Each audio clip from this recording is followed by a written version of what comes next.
All right, let's dive right in. Today, we're getting into the modern way to handle networking on Red Hat Enterprise Linux 8. If you're in the DevOps world or just getting your feet wet with RHEL, listen up, because understanding NMCLI is something you've just got to know. So, picture this. You just logged into a shiny new RHEL 8 box. You type ifconfig out of pure muscle memory and poof, nothing. It's gone. Now, if you're used to older systems, that can be a real shock, but don't you worry. The new way is way more powerful. And yeah, this slide pretty much sums it all up.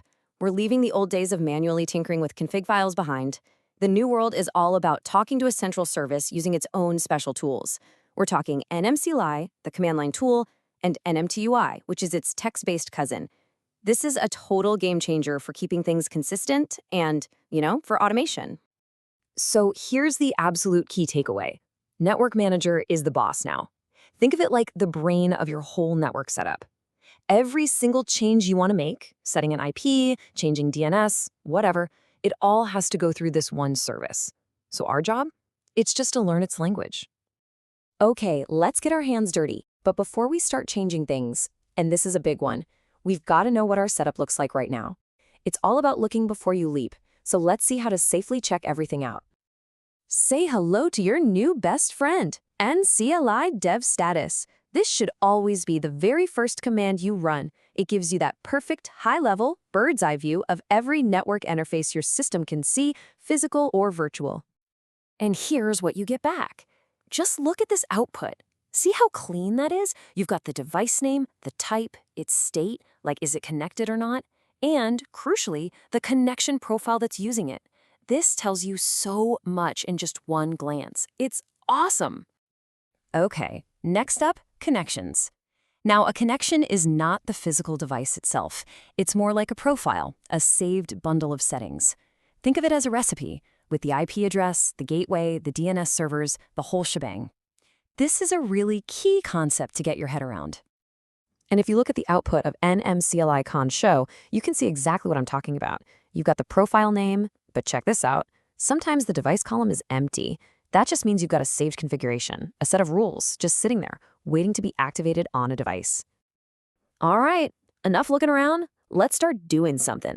Now that we know how to check our setup, let's build on that. We're going to create a brand new network connection right from scratch.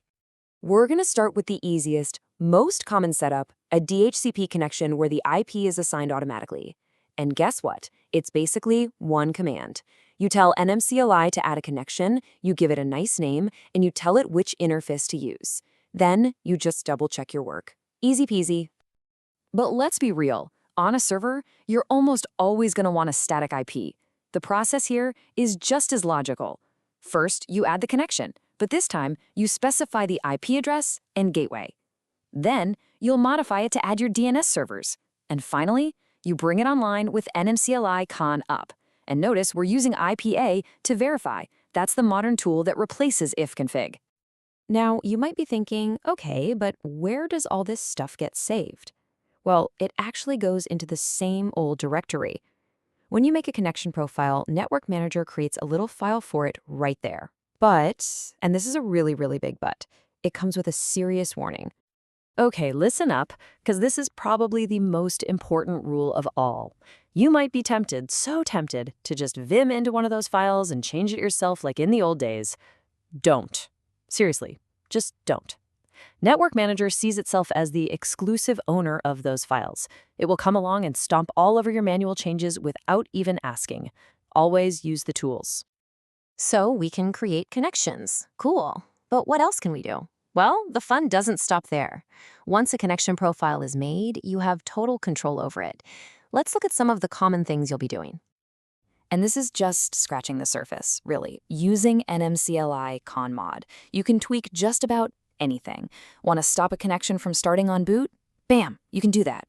Need to tack on another DNS server? No problem. You can even get super granular and decide which users can use which connection. It's incredibly powerful. Whew, we've covered a bunch of commands. So let's pull all this together into some simple rules of the road, the kinds of tips that'll save you a ton of headaches down the line. Think of this slide as your personal cheat sheet for success. On the do side, use NMCLI for all your automation scripts and always check your work with IPA. And on the don't side, and these are big ones, never, ever edit the config files directly. Don't mix the old ifup/ifdown commands in here, and please, just let ifconfig retire in peace. And when things inevitably go sideways, and they will, it happens, don't panic. Just run through this quick checklist. If a connection won't activate, double-check that your interface name is spelled right. If you're not getting an IP, look for typos in your static settings.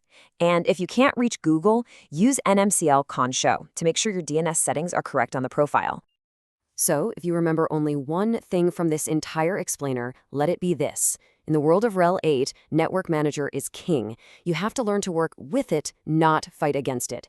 Embrace NMCLI, make it your go-to tool, and I promise your life is going to be so much easier. All right, let's bring it home with a quick recap of the must-know commands, and then let's talk about where you can go from here with all this new power. Here it is, your quick reference guide. Listing things to see what's there, creating, modifying, and deleting connections to make changes. Honestly, with just these commands, you can handle like 90% of your day-to-day network tasks. And that brings us to the end. You see, the real magic of NMCLI isn't just about typing commands one by one. It's about automation. You now have the power to write scripts that can configure a server's network perfectly every single time. So the real question I have for you is, what's that first repetitive, boring network task that you are going to automate? Thanks for joining me.